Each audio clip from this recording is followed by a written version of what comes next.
हरे कृष्णा अंतर्राष्ट्रीय कृष्ण भावना भावित संघ ISKCON Meera road की ओर से प्रस्तावित यह प्रातःकालीन श्रीमद् भागवतम सत्र एवं रविवार प्रीति भोज कार्यक्रम में आए आप सब भक्तों का, धर्म प्रेमियों का, कथा प्रेमियों का, सत्संग प्रेमियों का, अतिथियों का, आजीवन सदस्यों का, श्रोताओं का, सोशल मीडिया के माध्यम से सुनने वाले श्रोताओं का भी और भविष्य में रिकॉर्डिंग के माध्यम से सुनने वाले श्रोताओं का भी हृदय के गहराई से प्रेम पूर्वक हार्दिक स्वागत करते हैं। आप सब श्री श्री राधा गिरधारी जी के शुभकामनाएं स्वीकार करें, श्रील प्रभुपाद जी की कृपा प्राप्त करें। कहते हैं कि जब संसार के लोग हमें चुनते हैं तो हमें संसद में स्थान मिलता है। सही है, महाराष्ट्र के संसद में ऐसा ही हुआ है। जब संसार के लोग हमें चुनते हैं तो संसद में स्थान मिलता है, और जब श्री श्री राधा गिरधारी जी हमें चुनते हैं तो हमें सत्संग में स्थान मिलता है। तो क्या बड़ा है, संसद में स्थान मिलना बड़ा है या सत्संग में स्थान मिलना बड़ा है? कौन बोला संसद में? संसद में दुनिया के छोटे बुद्धि वाले चुनते हैं, पर सत्संग में दुनिया के सबसे बुद्धिमान व्यक्ति कृष्ण हमें चुनते हैं। तो सत्संग में आना बड़ी बात है। तो इसलिए कहते हैं कि जो राधा गिरधारी से करे प्यार वो सत्संग से कैसे करे इनका। जो प्रभुपाद जी से करे प्यार वो सत्संग से कैसे करे इनका। तो आज हम सब बड़े भाग्यशाली हैं। श्री श्री राधा गिरधारी जी के परम अनुकंपा अहेतु की कृपा से उनके छत्र छाया के आदिन आश्रय प्राप्त करते हुए चरणों में केवल हम सब सत्संग सेवा का लाभ प्राप्त कर रहे हैं। इसलिए हम श्री श्री राधा गिरधारी जी, ललिता विशाखा, जगन्नाथ बलदेव सुभद्रा, श्री श्री गौरनिताय, श्री प्रभुपाद जी, उनके परिकर सहित के पाद पद्मों पर नतमस्तक होते हुए गुरुदेव उनके चरणारविंद में कोटि कोटि वंदन प्रणाम अर्पण करते हुए यहाँ उपस्थित आप सब वैष्णव एवं वैष्णवी, भगवत चरण अनुरागी, महानुभवी भक्त वृंदों के चरणों में प्रणाम अर्पण करते हुए आप सबसे करवट निवेदन करते हैं कि दास के ऊपर ऐसे कृपा करें कि सेवा के माध्यम से हम आपको, गुरुदेव को, श्रील प्रभुपाद जी को प्रसन्न कर पाएं। तो श्रीमद् भागवतम के इस तीसरे स्कंद के इस प्रसंग में हम श्रवण करते आ रहे हैं कि किस प्रकार से जय और विजय अब बन गए हिरण्याक्ष और हिरण्यकशिपु, या हिरण्यकशिपु और हिरण्याक्ष। ये कैसे बन गए?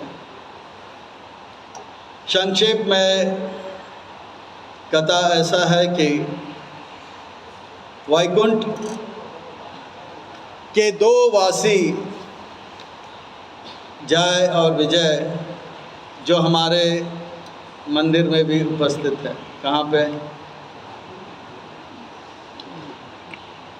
जय इधर है तो विजय उधर है।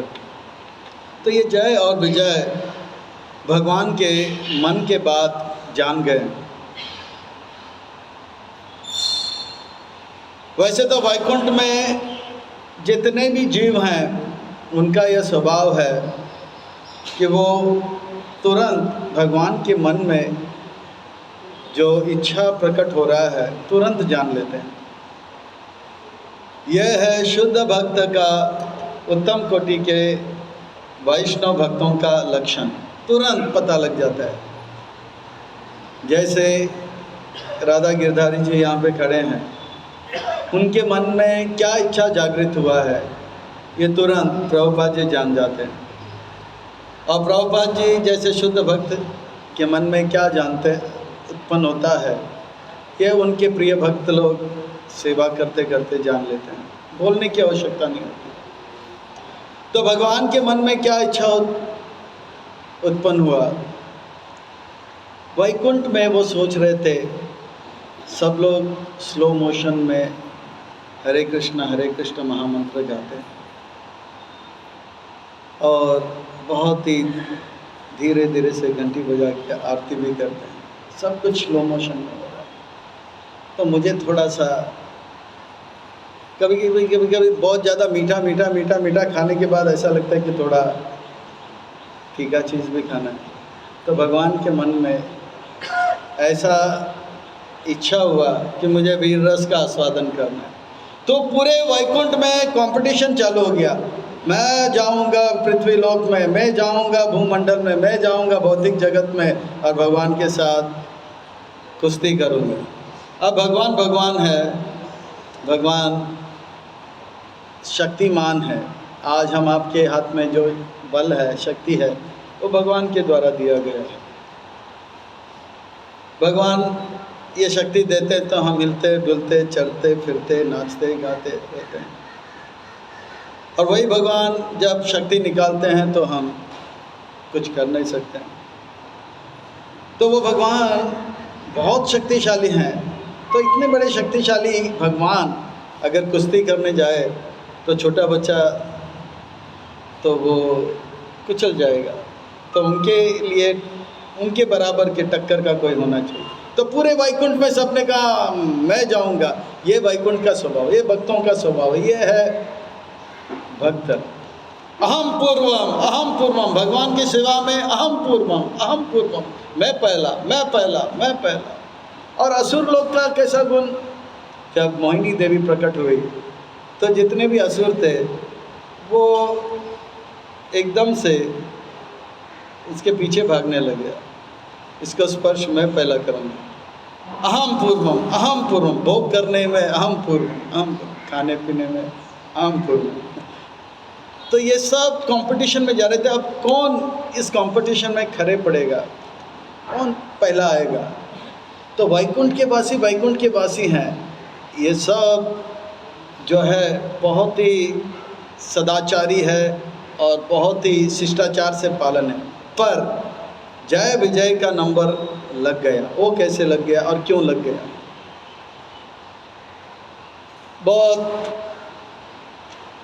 दिनों से ये प्रसंग चल रहा है। मुझे याद है कुमदास प्रभु बता रहे थे, स्कंद पुराण में वर्णन आता है कि वैकुंठ में जितने भी वैकुंठ वासी हैं वो सब नित्य पार्षद हैं।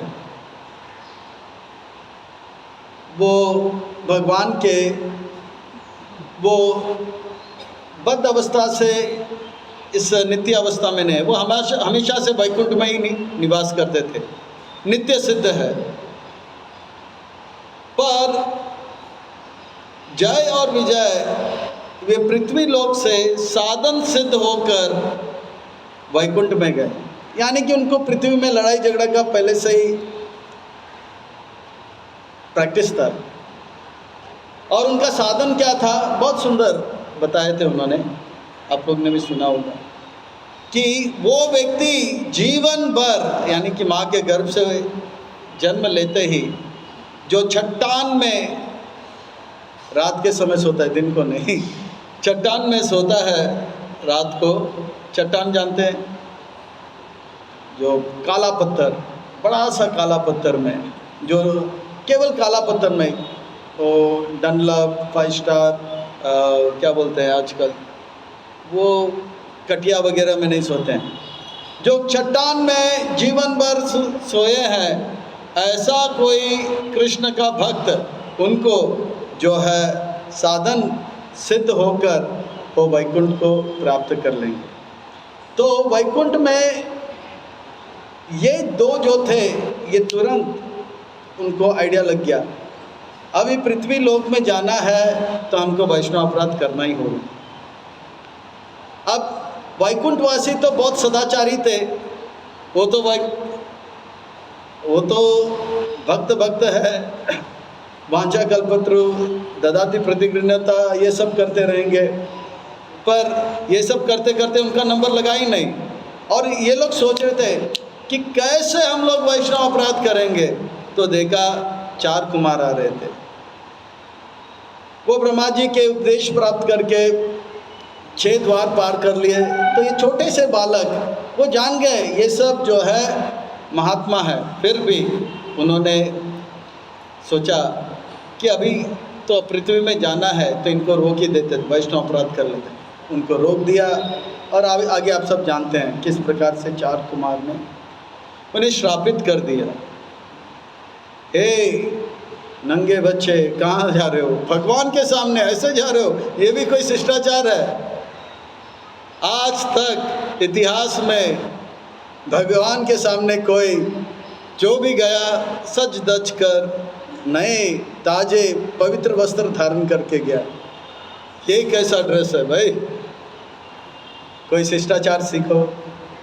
पर 4 कुमार भी 4 कुमार थे, उनको भगवान से मिलने के लिए इतना तीव्रता था कि वो भूल गए कि हमें कोई रोक सकता है, और रोका तो उनको बहुत बुरा लगा और श्रापित कर दिया। तो इस प्रकार से जब उनको श्राप हुआ तो दीति के गर्भ में आए, और दीति को पता लग गया कि मेरे गर्भ में 2 असुर है, क्योंकि खबर किसने दिया? कश्यप मुनि ने दिया। कश्यप मुनि ने कहा ये जो समय है शाम का, ये पवित्र समय है, भगवान का नाम जप कीर्तन करना है, ये समय पे ऐसा काम नहीं करना है। स्त्री पुरुष को स्पर्श ना करे, पुरुष स्त्री को स्पर्श ना करे। तो ऐसा काम आपने किया, हमने किया, तो इससे जो संतान उत्पन्न होगा भयंकर होगा। तो दीति का गर्भ में दीति ने उनको 1000 देवताओं 1000 वर्ष तक रोके थे, ऐसे भागवत में वर्णन आता है। फिर उनसे रहा नहीं गया, तो ये जैसे ही जन्म लिए तो इसका वर्णन आता है यहाँ पर कि वो आकाश को छूने लगे। तो आज के श्लोक में बताया जा रहा है कि देवी स्पर्श हेम किरीट कौतुबीर, जैसे वो जन्म लिए वो छोटे नहीं थे, छोटे से एकदम से बड़े हो गए, और बड़े तो बड़े, कितने बड़े हो गए कि उनके किरीट जो है, उनके मुकुट जो है वो आकाश को स्पर्श करने लगा, इतने बड़े हो गए। शरीर उनका बड़ा हो गया, बड़ा बड़ा बड़ा बहुत बड़ा हो गया। बचपन में मैं सोचता था जैसे जैसे उम्र बढ़ेगा मेरा कद भी बढ़ेगा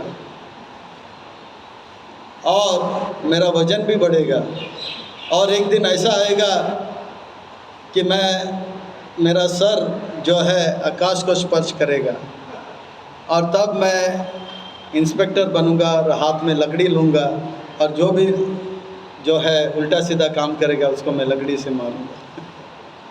मेरा ये विचार था, ये मेरा भ्रम था कि शरीर बढ़ते जाएगा बढ़ते जाएगा, पर भगवान सबको ऐसा मौका नहीं देते हैं। तो नियम के अनुसार कुछ दिनों के लिए, कुछ सालों के लिए शरीर बढ़ता है, उसके बाद भी बढ़ता है। पर इनके लिए ऐसा नहीं था, इनका तुरंत शरीर बढ़ गया, क्योंकि ये जो थे ये जो हैं कहाँ से आए हैं? वैकुंठ से आए हैं। ये साधारण जीवात्मा नहीं है। इन्होंने वैष्णव अपराध करके, श्राप प्राप्त करके इस पृथ्वी में भगवान से युद्ध करने के लिए ये जो है यह 3 जन्म लेने का इनको यह मौका मिला है। देखिए, अगर कोई वैष्णव अपराध करता है या अगर किसी को श्राप मिलता है तो तुरंत उनका आयु घट जाता है, तुरंत उनका सौंदर्य घट जाता है, तुरंत उनका जो ऐश्वर्य है, धन है, वो क्षीण हो जाता है। जैसे नित्यानंद प्रभु के चरणों में जिन्होंने अपराध किया, वो मुसलमान सेठ, तो तुरंत वो जो था उसका पूरा परिवार नष्ट हो गया, गरीब हो गया। नामाचार्य हरिदास ठाकुर परम वैष्णव है और गोपाल चापाल ने उनके चरणों में अपराध किया, तो 3 दिन में उनका शरीर जो है कोढ़ से भर गया, उनका नाक पिघल गया और वो बीमार से ग्रस्त हो गया। पूरे गांव वालों ने उनको निकाल दिया घर। तो उनका यश चला जाता है, आयु चला जाता है, उनका वैभव चला जाता है। तो ये वैष्णव अपराध उनका भक्ति को तो नाश करता ही है और भौतिक जीवन भी नष्ट हो जाता है। तो हम देखेंगे कि अगर इन्होंने 4 कुमार के चरणों में अपराध किया है, पर इनका तो बल बढ़ते जा रहा है, इनका कद भी बढ़ते जा रहा है और उनका जो है सौंदर्य भी बढ़ते जा रहा है, ये कैसा? इसका 2 कारण है। जैसे ये प्रसंग के आरंभ में विश्वनाथ चक्रवर्ती ठाकुर के इस तात्पर्य को, टीका को वर्णन करते हुए कमलोचन को बताए कि ऐसा है कि भले ये वैष्णव अपराध किए हैं, पर ये साधारण जीवात्मा नहीं है। अगर कोई साधारण जीवात्मा वैष्णव अपराध करता है तो वो जो है अपने सारे ऐश्वर्य को खो जाता है, उसको बल मिलता नहीं है, उसको यश मिलता नहीं है। पर ये साधारण जीवात्मा नहीं है, ये भगवान के योजनाओं को पूरा करने के लिए भगवान के पार्षद हैं, इसलिए इनका बल बढ़ते गया, इनका कद बढ़ते गया, इनका सौंदर्य बढ़ता गया। ये स्पेशल कैटेगरी में आते हैं। अच्छा, दूसरे दृष्टि से अगर हम देखें कि कोई बोले ठीक है वैष्णव अपराध करते तो इनका आयु, बल, यश, सौंदर्य घटना चाहिए, तो अगर इस दृष्टि से अगर देखा जाए तो आप सबको पता है कि वैकुंठ कैसा है, चिंतामणि धाम है। ये चिंतामणि धाम का एक एक कण कैसा है, इस संसार के अनेक रत्नों से ये अपार इसका जो है मूल्यवान होता है। एक बार अकबर जो है वे आगरा से देखा कि वृंदावन में राधा मदन मोहन जी के जो उनके जो ऊपर के जो सीकर में जो दीप जल रहा था, प्रज्वलित हो रहा था, वो देख रहा था। बोला कि ये मंदिर इतना दूर होते हुए आगरा तक इसका जो है प्रभाव दिखाई दे रहा है, तो ये मंदिर को मैं देखना चाहता हूँ। तो अगले दिन वो निकले तो उनको रूप गोसाई पाद का दर्शन हुआ और रूप गोसाई पाद के चरणों में उन्होंने निवेदन किया, आप इतने बड़ा संत हो, महात्मा हो, मुझे सेवा का मौका दो। रूप गोसाई पाद ने कहा कोई सेवा आपको क्या मैं दूँ, मैं तो एक विरक्त अकिंचन एक संत हूँ, मेरे पास कुछ नहीं है।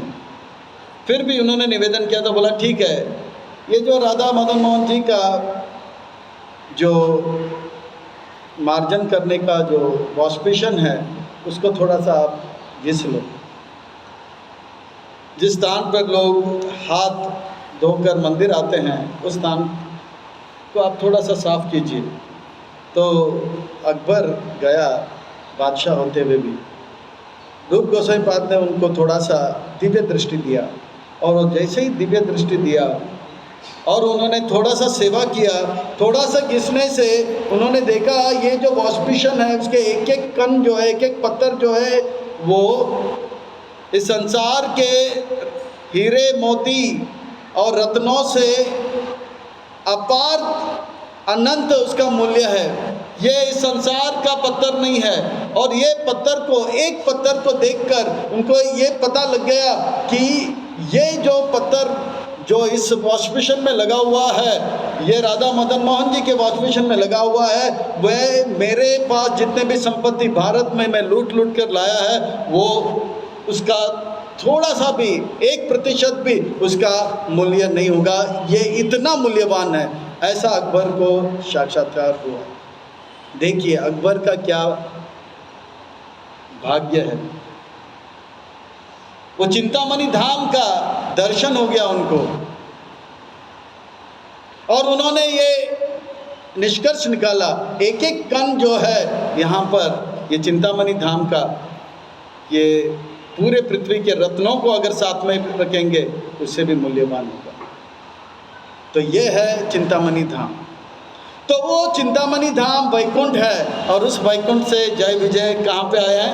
पृथ्वी में आया। यानी कि चिंतामणि धाम इतना मूल्यवान धाम से आए हैं। तो एक दृष्टि से उनका जो है, उनका जो धन है, आध्यात्मिक धन है, वो क्षय हो गया।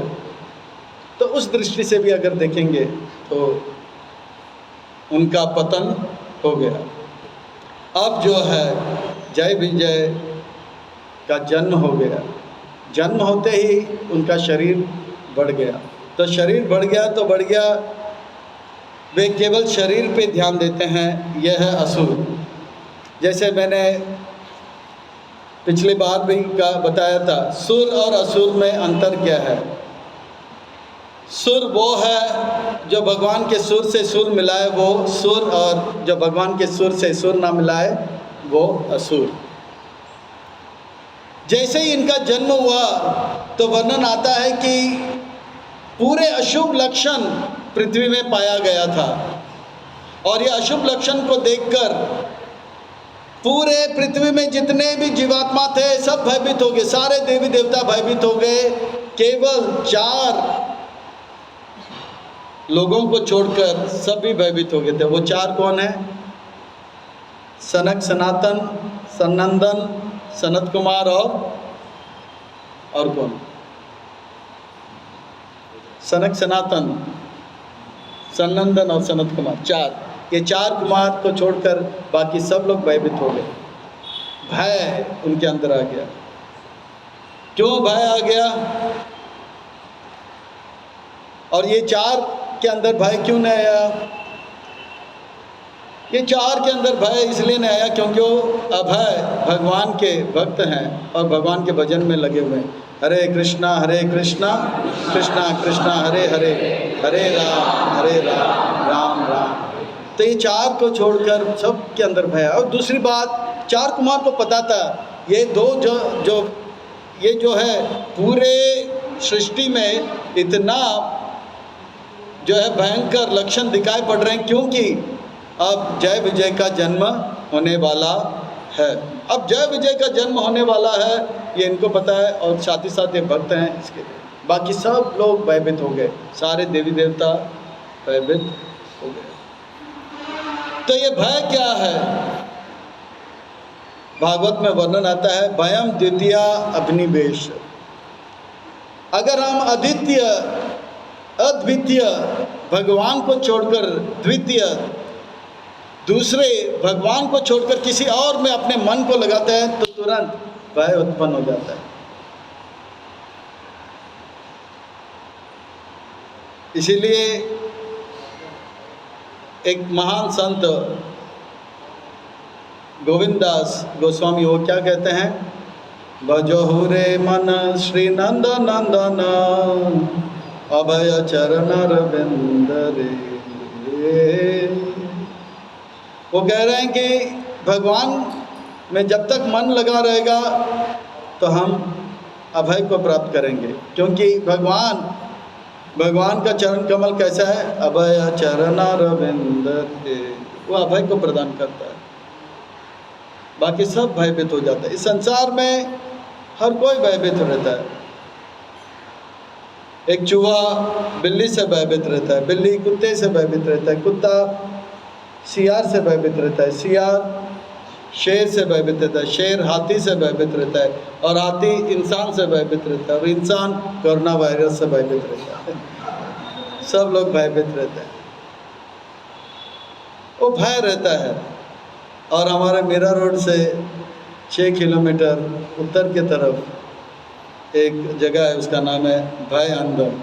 बाहर सब लोग छाती खोलकर चलते हैं और बोलते हैं कि मैं यहाँ का दादा, और भय अंदर उनको भय है कि हमसे बढ़कर कोई आ जाएगा, तो इसके लिए वो जगह का नाम है भय अंदर। भय अंदर, ये भय सबके अंदर होता है, पर ये 4 कुमार जो है भय से मुक्त है, और इसलिए उनको अंदर कोई भय नहीं है। यहाँ पर ये लक्षण बताया गया था क्या क्या होने वाला है। कुछ अगर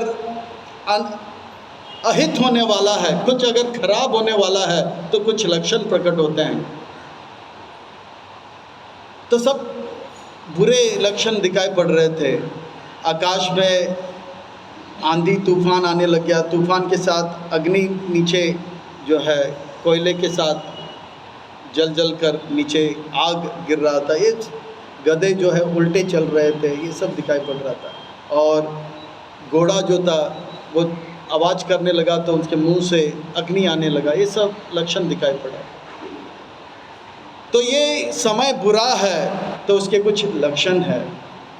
एक बार भीम युधिष्ठिर से मिलने आया था, पर युधिष्ठिर महाराज किसी कारण से दोपहर को विश्राम कर रहे थे। तो भीम बैठ गया था, तो एक छोटा सा व्यक्ति चिल्लाकर आया, युधिष्ठिर महाराज से मिलना है, युधिष्ठिर महाराज से मिलना है। तो भीम ने बोला रुक जाओ और आगे बढ़ो मत। बोला नहीं, मेरे सर में एक बात चल रही है और उस बात को मैं अगर खोल के बोलूँगा नहीं तो सर फट जाएगा, और ये बात युधिष्ठिर महाराज ही समझ सकते हैं, और उनको बोलूँ तो इसका निवारण होगा। तो उन्होंने कहा अंदर तो जा नहीं सकते, पर मुझे बोलना है तो मुझे बोलो। तो उन्होंने कहा कि मैंने देखा एक खेत है, उस खेत में चारों ओर जो है खेत का रक्षा के लिए जो है रस्सी बांधा गया था, तार बांधा गया था, पर मैंने देखा कि वो खेत का रक्षा करने के बदले वो जो तार है वो खेत को ही बर्बाद कर रहा है। इसका अर्थ क्या हुआ? भीम तो भीम है, उसका सर चकराने लगा, इतना सर चकराने लगा, वो हाथ से गदा लिया, बोला ऐसे फालतू प्रश्न पूछने के लिए मैं ही मिला, और मारने गया तो वो व्यक्ति भाग गया। भीम रुका था, फिर वापस वो व्यक्ति आया, बोला कि अभी मैं रुक नहीं सकता, अंदर जा सकता। भीम बोला अंदर जाओगे तो पिटाई हो जाएगा। बोला सर में और एक बात चल रहा है, कुछ बोलना ही पड़ेगा। तो भीम बोला अब मुझसे कहो। तो बोला कि ठीक है, पर पिछली बार जैसे बोला वैसा कुछ उल्टा सीधा मत बोल। नहीं पिछली बार जैसा नहीं, उससे कुछ अलग होगा। तो बोला ठीक है, अलग होगा तो ठीक है। तो बोला कि अब क्या हो गया? तो बोला मैंने देखा एक बहुत बड़ा मटका था, वो मटके में जल भरा हुआ था और 10 छोटे मटके थे।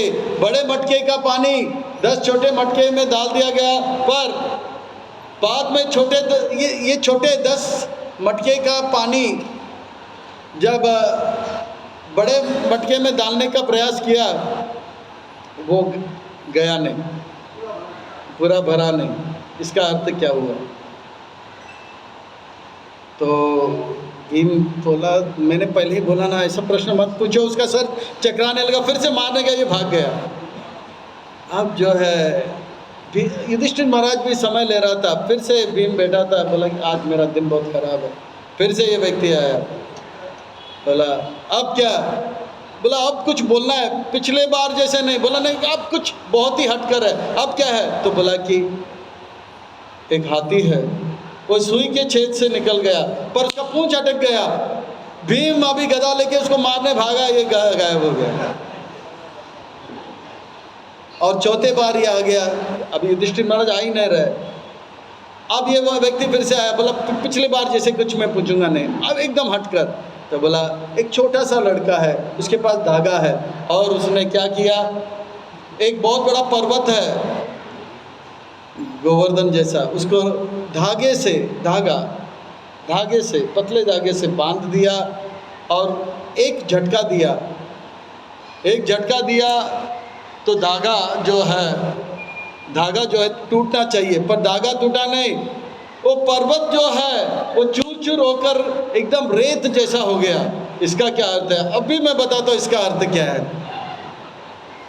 इतने में भीम का आवाज़ सुनकर युधिष्ठिर महाराज आ गया और बोला कि क्या हो रहा है भैया? तो बोला पाए लागू, बड़े भैया मैं आया था कुछ पूछने के लिए, पर मैं क्या पूछना चाहे वो भूल ही गया। तो बोला क्या हो गया? वो व्यक्ति ने कुछ कुछ बातें बोला, वही मुझे याद रह गया, और मैं क्या पूछना था, मुझे क्या बोलना था, वो मैं भूल गया। तो बोला क्या हो गया, वो ऐसा क्या पूछा कि इतना बहुत गुस्से में हो? बोला बात यह है कि बोला कि एक खेत को रक्षा करने के लिए तार बांधा था, वो तार उसका रक्षा करने के लिए उसका भक्षण करने लगा। इसका अर्थ क्या हुआ? तो युधिष्ठिर महाराज के आंखें बड़े बड़े हो गए। फिर बोला एक मटका जो था 10 मटके में पानी भर दिया, पर वो 10 मटका का पानी फिर से बड़े मटके में आया तो बड़ा मटका भरा ही नहीं। इसका अर्थ क्या हुआ? भीम का आंख और बड़ा हो गया युधिष्ठिर महाराज का। बोला कि हाथी सुई के छेद से निकल गया पर पूंछ अटक गया, इसका क्या अर्थ हो गया? और आंखें बड़े हो गए। फिर आखिर में क्या कहा कि एक पतला रस्सी जो है वो अगर पर्वत को बांध दिया और झटका दिया तो पतला रस्सी टूटने की जगह पर क्या टूट गया? पर्वत चूर चूर होके जो है नाश हो गया। इसके अर्थ क्या? युधिष्ठिर महाराज के आंखें बहुत बड़े हो गए जगन्नाथ जैसे, और बोला कि पकड़ो उस व्यक्ति को जल्दी से जल्दी। क्या हो गया? क्या बात है? नहीं पहला पकड़ो फिर मैं बताता हूँ क्या है। भीम पूरे हस्तिनापुर गया और वो ढूंढते हुए भी, प्रयास करते हुए ढूंढने से मिला नहीं। अब जो है भीम वापस आया। बोला बात क्या है भैया? बोला कि ये जो है साक्षात कली है, कली का आगमन हो चुका है। बोला वो कैसे? ये 4 बातें जो है कली के लक्षण है। कलयुग में जो है पुलिस होते हैं वो रक्षक होते हैं पर वही भक्षक हो जाते हैं। एडवोकेट जो है वो रक्षक होते हैं, वही भक्षक हो जाते हैं। और डॉक्टर जो होते हैं वही रक्षक होते हैं, वही भक्षक होते हैं। पर भक्ति वेदांत के नहीं। वो हम देखते हैं लोग परेशान होते हैं, पुलिस के पास जाते हैं, रक्षा करो रक्षा करो। वो बेचारा उसके FIR लिखने के लिए जाता है, FIR लिखने से पहले 10,000 तो देना ही पड़ता है, फिर बात को आगे बढ़ाने के लिए और 10,000। उसका रक्षक ही भक्षक हो गया। एडवोकेट वो आपका केस जिताने से पहले आपसे, प्रभुपाद जी जो है एक सच्चा घटना कहते हैं, बोलते हैं कि ये सच्चा घटना है। प्रभुपाद जी बोलते हैं कलकत्ता में उनका एक मित्र था। उनका मित्र जो था वो डॉक्टर था, डॉक्टर चैटर्जी या बैनर्जी जो था। पर ये डॉक्टर चैटर्जी जो था उसने, उसके जो कंपाउंडर था उसको ऑपरेशन करने की जगह पे ऑपरेशन थिएटर में जाके उसको काट पीट के एक सूटकेस में भर दिया था और उसको लेकर गया था। तो एक पुलिस अफसर था अंग्रेज, वो देखा, वो गंगा में फेंकने वाला था, पर जिस टोंगा में वो बैठा था उसमें खून टपक रहा था, टप टप टप टप। तो ये चतुर था, फट करके पकड़ा और इसको जेल में डाल दिया। बोला मर्डर केस में। तो उनके लिए एक एडवोकेट खड़ा हो गया था। वो एडवोकेट जो था बहुत बोला कि आपका केस मैं चुटकी भर के जो है जिता दूंगा। तो बोला ठीक है, पैसा दिया पैसा दिया। अच्छा इन्होंने मर्डर क्यों किया? तो ये कंपाउंडर जो था वो बहुत चालाक था, उसका चरित्र ठीक नहीं था। ये ऑपरेशन करने के लिए डॉक्टर ऑपरेशन थिएटर में जाता था, ये उनके बीवी के घर पे जाता था, यानी कि उनके घर पे जाता था और बीवी से बातचीत करता था। डॉक्टर को पता लगा तो डॉक्टर से रहा नहीं गया, उन्होंने एक इंजेक्शन दिया, उसको बेहोश हो गया और उसको ही ऑपरेशन कर दिया। इसीलिए डॉक्टरों के साथ कभी पंगा नहीं लेना चाहिए। तो बेचारा वो कंपाउंडर का, प्रभुपाद जी ने सच एक प्रवचन में बोले थे। अब ये जो एडवोकेट था, वो एडवोकेट उसको बोल रहा था, वो तारीख पे तारीख पे तारीख जा रहा था और वो जो था पैसे पे पैसे लेते जा रहा था। आखिर में बोला कि 3 दिन के बाद इनको जो है फांसी का फंदा होगा। बोला कोई बात नहीं, आपका केस इतना सिंपल है, मैं जानता हूँ वो एक क्लॉज है उसके द्वारा आप जो है फांसी के फंदे से बचोगे। और पैसा लिया और 3 घंटा रह गया और वो एडवोकेट बोल रहा है आपको मैं छुटकारा दूंगा और लास्ट में 3 मिनट था और थोड़ा सा पैसा दे दो, इस केस को मैं पूरी तरह से बदल दूंगा। सारा पैसा ले लिया, 3 मिनट का 3 सेकंड हो गया और पैसा लिया और उसको फांसी का फंदा हुआ और वो एडवोकेट ने सारा पैसा लिया, रक्षक ही उसका भक्षक बन गया। कहने का तात्पर्य है कलयुग में रक्षक ही भक्षक हो जाता है और आजकल माता पिता ही बच्चों का हानि कर देते हैं। ऐसे ऐसे बात सुनने में आता है कि पिता ने बच्चे को ही जान से मार डाला। ऐसे ऐसे बातें, रक्षक भक्षक बन जाते। एक कलयुग का एक लक्षण है। दूसरा, एक पिता 4 बेटे को खून पसीना एक करके, एक को डॉक्टर बनाता है, दूसरे को चार्टर्ड अकाउंटेंट तक, दूसरे को तीसरे को इंजीनियर बनाता है और 5वें को एडवोकेट। पर ये 4 बेटा 5 बेटा शादी के बाद पिताजी जब वृद्ध हो जाते हैं, बोलते हैं बेटा मुझे घर में थोड़े दिन रहने के लिए स्थान दीजिए। तो बोला नहीं, मैं नहीं दूंगा। उसके पास उसके पास उसके पास उसके पास, आखिर में उस पिताजी को कोई बेटा देखभाल नहीं करता है। वो आता है कहाँ पे? वृद्धाश्रम। वृद्धाश्रम। एक पिताजी 10 बच्चे को पाल पोस के बड़ा कर सकता है, पर 10 बच्चे बड़ा होकर एक बूढ़े बाप का देखभाल नहीं कर सकते। जाओ कहाँ पर? वृद्धाश्रम में। अब देखिए, शास्त्र में 4 आश्रम हैं। कौन से आश्रम हैं? ब्रह्मचारी आश्रम है, गृहस्थ आश्रम है और वानप्रस्थ आश्रम, संन्यास आश्रम। पर नालायक लोगों ने क्या आश्रम खोल दिया? अच्छा, इंद्र तृप्ति करके बच्चा पैदा होगा, उसका देखभाल जिम्मेवारी नहीं ले सकते तो अनाथ आश्रम। और जो पिताजी हमें देखभाल किया, उनका जो है जिम्मेवारी देखभाल करने का अगर नहीं ले सकते हैं तो वृद्धाश्रम। ये इंद्र तृप्ति पे आधारित ये है कलयुग का तीसरा लक्षण। दूसरा लक्षण, अब तीसरा लक्षण क्या था? हाथी जो है सुई के छेद से। इसका अर्थ क्या हो गया? तब युधिष्ठिर महाराज ने कहा बड़े बड़े कांड होंगे, करोड़ों अरबों में पैसा निकल जाएगा, और जिन्होंने ये कांड किया है वो स्विट्जरलैंड में घूमता रहेगा, और जिन्होंने पॉकेट मारा है उसको पुलिस पकड़ेगा, झापड़ मारेगा और पुलिस स्टेशन में भर्ती करेगा। हाथी निकल जाएगा, पर छोटे मोटे चोर जो है वो जेल में फंस जाएगा। हो रहा है ऐसा। एक बहुत बड़ा एरोप्लेन कंपनी का मालिक, विजय माल्या है उसका नाम, अरबों खरबों को गायब करके घूम रहा है, और यहाँ पे जो मोबाइल चोरी किया वो जेल में फंस रहा है। अच्छा, और आखिरी में बहुत बड़ा पहाड़ है, उसे खींचने से रस्सी टूटना चाहिए पर पहाड़ टूट गया। उसका अर्थ क्या है? वो भी एक कमज़ोर बालक। इसका अर्थ यह है कि कलयुग में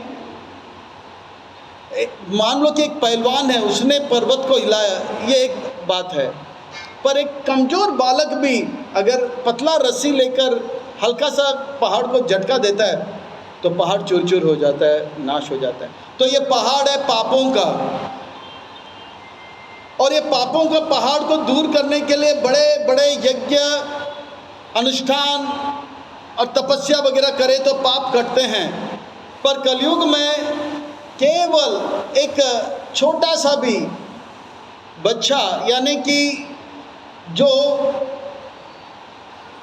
धर्म के मार्ग में बच्चा है, यानी कि जिसने कभी पवित्र जीवन व्यापन नहीं किया, वो भी व्यक्ति अगर हरिनाम का डोरी अपने जीवन में लेता है, वो हरे कृष्ण महामंत्र बोलते बोलते बोलते उनका जीवन का जो पाप का जो पहाड़ है वो चूर चूर हो जाता है, नाश हो जाता है और नष्ट हो जाता है। तो यह है कलयुग का 4 लक्षण। और इस कलयुग का सार यह है कि हम जो है कले दोष निधि राजन अस्ति एक महान गुण कीर्तन एवं कृष्ण से मुक्त संगत से। अगर हम हरिनाम संकीर्तन लेंगे तो इस कलयुग में बड़े से बड़े हम पापी क्यों ना हो, पर अगर हम हरिनाम संकीर्तन लेंगे तो हमारे सारे पाप नाश हो जाएगा और बर्बाद हो जाएगा। ये जो है हमारे जो पाप रूपी पहाड़ जो है बर्बाद हो जाएगा, नष्ट हो जाएगा। हम जो है पाप से मुक्त हो जाएंगे। और इसका ज्वलंत उदाहरण प्रभुपाद जी के जीवन में हम देख सकते हैं, किस प्रकार से प्रभुपाद जी ने हिप्पियों को हैप्पी बना दिया, रूसियों को ऋषि बना दिया, चीनियों को मुनि बना दिया, जापानीसों को जपा में लगा दिया, और अनेक अनेक पापियों को जो है दुखी थे उन्हें सुखी बना दिया। हरे कृष्णा हरे कृष्णा हरे हरे हरे राम और हिरण्यकशिपु के शरीर का वर्णन हो रहा है। वो शरीर में जोर दे रहे हैं। जो शरीर के ऊपर जोर देता है वो होता है असुर, और जो भगवान को प्रसन्न करने के लिए जीता है वो होता है सुर। वो असुर जो होता है उनको कुछ पता नहीं होता है कि जीवन का लक्ष्य क्या है। वो तो जीने के लिए जीता रहता है, और जीने के लिए क्या करता रहता है? खाते रहता है, खाते रहता है, खाते रहता है। उनको पता नहीं खाना किस लिए चाहिए। वो सोते रहता है, सोते रहता है, सोते रहता है, उनको पता नहीं सोना किस लिए चाहिए। उनको जीवन का लक्ष्य पता नहीं है कि हमें क्यों खाना चाहिए, हमें क्यों सोना चाहिए। एक व्यक्ति, उसका ऐसा स्वभाव हो गया, अभ्यास हो गया, वो इतना सोता था, इतना सोता था, इतना सोता था, वो रात भर सोता था और सुबह 8 बजे उठता था, फिर बोलता नाश्ता, और नाश्ता में वो चाय पीता था और नाश्ता करता था, फिर बोलता था अब थोड़ा आराम करना होगा, फिर बाद में सोता था, फिर बाद में एकदम से दोपहर को उठता था और बोलता था अब थोड़ा सा जो है दोपहर का भोजन होना चाहिए, और दोपहर का भोजन करके बोलते हैं अब थोड़ा सा बहुत भोजन हो गया, थोड़ा और आराम करते हैं, और शाम को फिर से थोड़ा सा नाश्ता, फिर वापस सो जाता था, फिर रात को फिर खा के सोता था। ऐसा अभ्यास हो गया।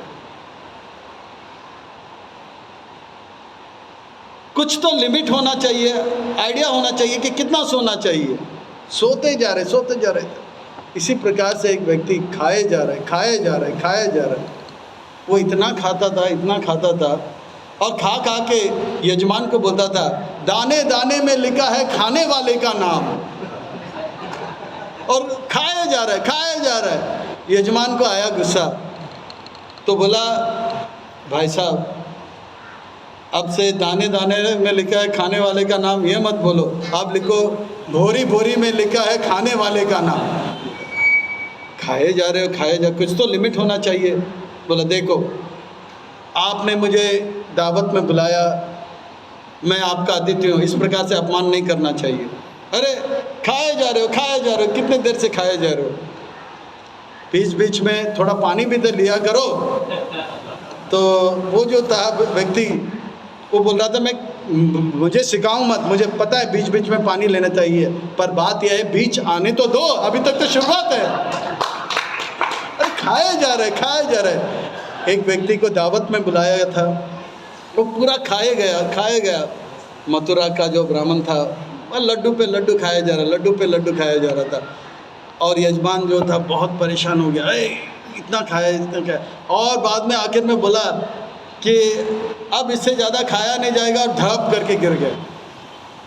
तो यजमान ने बोला इतना खाते हो, थोड़ा तो जगह रखना चाहिए था, टैबलेट देता तो पाचन होकर सब पेट ठीक होता। बोलता अरे उतना सा जगह होता था और एक लड्डू क्यों ना मैं मुँह में डाल देता। तो लोगों को ये पता नहीं हम जीने के लिए जी रहे हैं, किस लिए जी रहे हैं, खाने के लिए जी रहे हैं या जीने के लिए खा रहे हैं, क्यों सो रहे हैं, सोने के लिए सो रहे हैं या सोकर भगवान का भजन करना है इसलिए जी रहे हैं। आइडिया नहीं है। देखिए भगवान जब भी आते हैं वो स्वयं आते हैं और हम सबको शिक्षा देते हैं। वो आते हैं गुरु धारण करते हैं। कृष्ण भी आते हैं और संदीप मुनि, शांडिल ऋषि, उनको जो है गुरु के रूप में, प्रभु रामचंद्र आचार्य, विश्वामित्र मुनि, वशिष्ठ मुनि उनके गुरु हुए। ये असुर वो होते हैं जिनको पता नहीं होता है, वो मनुष्य शरीर तो लेते हैं पर गुरु धारण नहीं करते हैं, और गुरु धारण नहीं करते हैं तो उनको पता नहीं होता है हम क्यों खा रहे हैं, जीने के लिए खा रहे हैं या खाने के लिए जी रहे हैं। बताइए किस लिए हम खा रहे हैं। तो इसी प्रकार से खाते जा रहे हैं, खाते, शरीर को बड़ा करते जा रहे हैं, शरीर को बड़ा करते जा रहे हैं, शरीर को बड़ा करते जा रहे हैं। ये जीवन का लक्षण नहीं है। हिरण्यकशिपु का शरीर बढ़ते जा रहा है। भारत के जो वासी हैं उनके लिए चैतन्य महाप्रभु का ये संदेश है। भारत भूमि जन्म होइलो जार, उनके लिए क्या है, जन्म सार्थक करी करो परोपकार। उनके लिए जन्म को सार्थक करना अर्थात हरिनाम लेना है, भक्त बनना है, औरों को भक्त बनाना, ये भगवान भारतवासियों के लिए। आप अगर थोड़ा सा सोचोगे, विचार करोगे तो आपको पता लगेगा भारत के जो वासी हैं वो कभी ब्यूटी कॉन्टेस्ट या भागदौड़ के जो स्पर्धा होता है उसमें कभी फर्स्ट नहीं आते हैं। पिछले 20 साल से आने लगे। इससे पहले ओलंपिक्स में दौड़ में कौन पहला आता है? अफ्रीका के लोग। लंबा दौड़, छोटा दौड़, हाई जंप, वेट लिफ्टिंग, इससे कभी इंडिया कभी फर्स्ट आया है? नहीं। भारतवासियों का शरीर ऐसा नहीं बना है कि वो दौड़ करें, रेसलिंग करें। भारत के जो वासी हैं running race, long jump, high jump, javelin throw, shot put, इसमें कभी उनका नंबर लगा ही नहीं। सही बात है। सोचिए, पिछले 20 साल से पहले आप अगर रिकॉर्ड देखोगे तो भारत का कोई सदस्य ओलंपिक्स में गोल्ड मेडल लिया नहीं है। खास करके लंबा दौड़, छोटा दौड़, ये सब, लंबा चलान, चीता जैसा, कंगारू जैसे बहुत ऊपर जंप मारना, ये सब जानवर की जो है प्रवृत्ति है। तेज जोड़ना, ये भारतवासी उसमें कभी नहीं। भारतवासियों का अगर शरीर है तो आप देखोगे 6 फुट नहीं, 5 फुट 6 इंच या 6 फुट से थोड़ा कम। बाकी ये लोग 6 फुट 6 इंच, ये वो अट्टे कट्टे तगड़े होते हैं। भारतवासियों का शरीर अगर हम देखेंगे तो फिट है केवल और केवल भगवान का भजन करने के लिए। हरे कृष्णा कृष्णा कृष्णा हरे हरे, हरे राम। भारत भूमि मनुष्य जन्म हो जा। बाकी यूरोपियन के शरीर देखोगे वो दौड़ में अच्छे होंगे, लंबा जंप, कंगारू जैसे, चीता जैसे, स्पीड में भागना, ये सब पाश्चात्य देश या दूसरे देश वालों के लिए। तो हम सब खास करके भारतवासियों के लिए, खास करके भारत भूमि में जन्म लेते हैं वो बहुत ही भाग्यशाली हैं।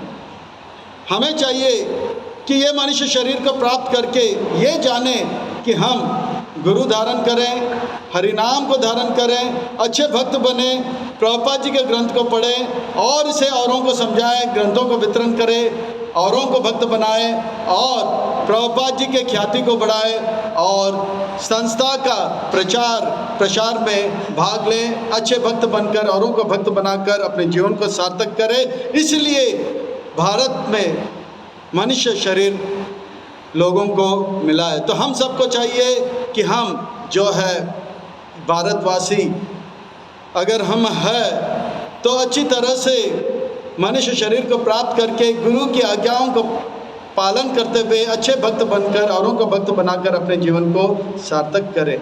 यह है सुर। अगर मनुष्य शरीर प्राप्त कर ये सुविधा को हम खाने पीने में लगा दें और शरीर को बढ़ाने में लगा जाए तो हिरण्यकशिपु के प्रवृत्ति जो है हमारे अंदर बढ़ने लगेगा। सुर असुर ये जो है ये शारीरिक लक्षण भी हो सकते हैं और ये मन का विचार भी हो सकते हैं। अगर हम भगवान के अच्छे भक्त बन गए, भगवान को प्रसन्न करने के लिए हमारा मन जो है हमेशा भगवान को प्रसन्न करने के लिए लगता रहेगा तो हम सुर में माने जाएंगे। अगर भगवान से हमारा मन हटकर शरीर का पोषण करने के लिए हम कार्य करते जाएंगे तो हम असुरों के श्रेणियों में आ जाएंगे।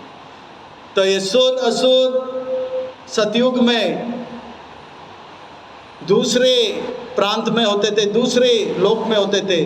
त्रेता युग में एक देश में होने लगे और द्वापर में एक परिवार में और कलयुग में एक ही शरीर में आने लगे। हमारे अंदर ही सुर और हमारे अंदर ही असुर है। हमारे अंदर देवताओं का गुण कब बढ़ेगा? जब हम भक्तों का संग करेंगे, भक्ति करेंगे। और हमारे अंदर असुरों का गुण कब बढ़ेगा? जब हम अभक्तों का संग करेंगे। तो भक्तों का संग करते हुए अपने जीवन को सार्थक करें। यही आज के इस भागवत से हम प्रकाश ले सकते हैं या शिक्षा ले सकते हैं। श्रील प्रभुपाद की।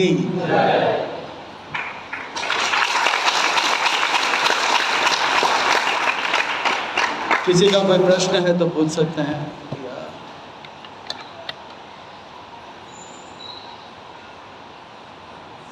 नहीं तो मैं प्रश्न पूछूंगा। हमें खाने के लिए जीना है या जीने के लिए खाना है?